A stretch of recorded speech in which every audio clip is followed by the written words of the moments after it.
সে কথা ঠিক। ক্ষেত্রে থেকে যুদ্ধ করে মজুররা, দূরে থেকে যে যুদ্ধ করে সেই যোদ্ধা। ঈশাটা কি বলল? তোমার উপর তার বিশ্বাস কিরকম সে তুমি জানোই। তুমি যদি পায়ে ধরতে যাও তাহলেও তিনি সন্দেহ করে নিশ্চয় জুতো জোড়াটা তোমার সরাবার মতলব আছে। তাই শাখা বললেন রাজদর যুদ্ধক্ষেত্র থেকে তফাতে থাকতে চান, সেটা তার পক্ষে আশ্চর্য নয়, কিন্তু 5,000 সৈন্য সঙ্গে রাখতে চান সেইটি আমার ভালো ঠেকছে না। যুবরাজ কিছু বললেন না? যুবরাজ কাউকে যে সন্দেহ করবেন সে পরিমাণ বুদ্ধি ভগবান তাকে দেননি।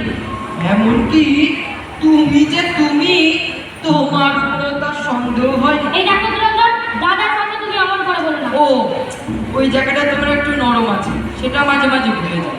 যাব তিনি বললেন না না, রাজদলের প্রতি তোমরা অন্যায় বিচার করছো। তার প্রস্তাবটা তোমার ভালোই ঠেকছে।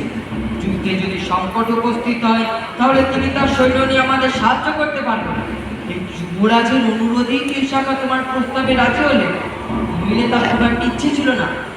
কিন্তু আমি তোমার আলাদা থাকবার মতলবটা ভালো বুঝতে পারছি না। ওদের সঙ্গে একত্রে মিলে যুদ্ধ করে আমার লাভ কি? জিত হলে সে জিতকে কেউ আবার চেক বলবে না তো? তবু ভুলেও কেউ তোমার নাম নিতে পারে। তফাতে বসে যুদ্ধ জয় হলেও তোমার অপযশ, হারলে তো কোনো কথাই নেই। আমার এই 5,000 সৈন্য নিয়েই আমি যুদ্ধে জিতব, এবং আমি একলাই জিতব। কিরে, যুদ্ধের খবর কি? আজকের লড়াই তো সমস্ত দিক ধরে চলছে, কিন্তু এ পর্যন্ত এরা শত্রুকে পুরো ভেদ করতে পারেনি। সূর্য অস্ত যাওয়ার তো আর বেশি দেরি নেই। অন্ধকার হইলে বোধহয় যুদ্ধ আজকের মতো বন্ধ রাখতে হবে। হ্যাঁ, কে তুমি? আগে আমি বনমালী। যুবরাজ আমাকে পাঠিয়েছেন, সেই 2 প্রহর হয়ে গেল। আপনার যেখানে সৈন্য নিয়ে থাকবার কথা ছিল সেখানে আপনাকে না পেয়ে বহু সন্ধানে এখানে এসেছি। যুবরাজের আদেশ কি? শত্রু সৈন্যের সংখ্যা আমরা যেরকম অনুমান করেছিলাম তার চেয়ে অনেক বেশি দেখা যাচ্ছে।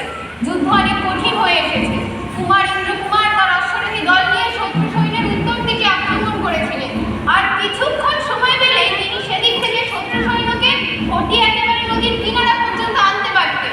সত্যি নাকি? তার সময় পেলে কি করতে পারতে সে কথা কল্পনা করে বিশেষ লাভ দেখিনি। সময় পাননি বলেই বোধ হচ্ছে। শত্রু সৈন্যকে যখন প্রায় টলিয়ে গেছেন এমন সময় খবর পেলেন যুবরাজ সংকটে পড়েছে। শত্রুরা তাকে ঘিরে ফেলেছে।